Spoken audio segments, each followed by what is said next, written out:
Nous sommes en 1980 dans les allées bondées de la braderie de Lille. Un couple de Parisiens passionnés de vieux objets, Philippe et Frédéric, fouinent entre les stands. C'est là, au milieu d'une boîte de photos poussiéreuse, que Philippe tombe sur une image intrigante. Le vendeur lui dit qu'il s'agit là d'un panotype, une technique photographique rare, datant de 1857. Le couple, trouvant cette image originale, décide d'en faire l'acquisition. Ils rentrent chez eux, stockent cette photo, puis laissent le temps filer. 10 ans plus tard, en feuilletant un magazine de décoration, Frédéric remarque un tableau représentant une célèbre figure, la veuve Clicquot. Les visages lui semblent familiers. Soudain, elle se souvient de la photo oubliée dans leurs archives. Elle compare les deux visages, la ressemblance est frappante. Il ne fait plus de doute.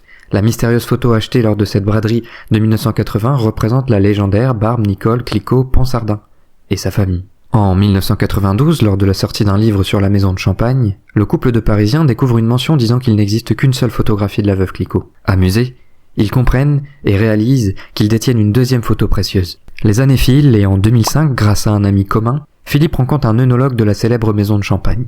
Ensemble, ils valident définitivement l'identité des personnages sur la photo. La photo dévoile la veuve, entourée de sa famille, dont sa petite fille, qui deviendra ensuite la duchesse d'Uzès, première femme à obtenir un permis de conduire en France.